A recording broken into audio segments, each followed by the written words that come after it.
Konferma ta' żieda fl-oli tal-ħajja żieda wkoll fid-deficit tal-gvern li laħħaq 8.5% tal-prodott gross domestiku marġinalment ola mir-rata ta' 8.4% reġistrata fit-tieni kwart tas-sena li għaddiet dan fil-waqt li t-tielet kwart tal-2021 baqa' affettwat mill-pandemija u mill-miżuri li ddaħlu.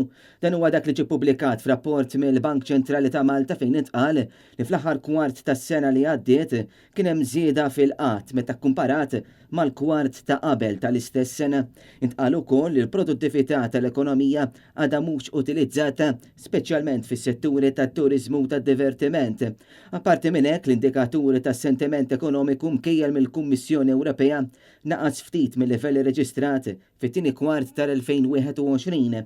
Din l-istampa mogħtija mill-Bank Ċentrali ta' Malta tikkonferma li l-għoli tal-ħajja tkun ta' pis fuq il-poplu.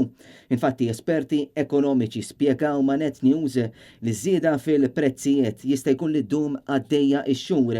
Ċifri maħruġa mill-Uffiċċju Nazzjonali tal-Istatistika fl-aħħar jiem ikkonfermaw żieda ta' aktar minn 5% fi prezzijiet ta' prodotti tal-merċa, żieda li ċertament tirrifletti r-realtà tal-ħajja li l-poplu jagħti kollu jħabbat wiċċu magħha meta joħroġ jixtri. Fost il-prodotti li żdiedu hemm il-ħobs, il-ħalib, il-ġobon, żejt, prodotti varji magħmula mill-ħalib u ikel preservat. Żdied ukoll il-laħam u l-ħaxix. It-tħassib mhux biss huwa fuq iż-żieda fil-prezzijiet tal-ikel, iżda l-konsegwenzi li dan kollu qiegħed iġib miegħu dan apparti żieda fil-prezz ta' ċertu mediċini essenzjali.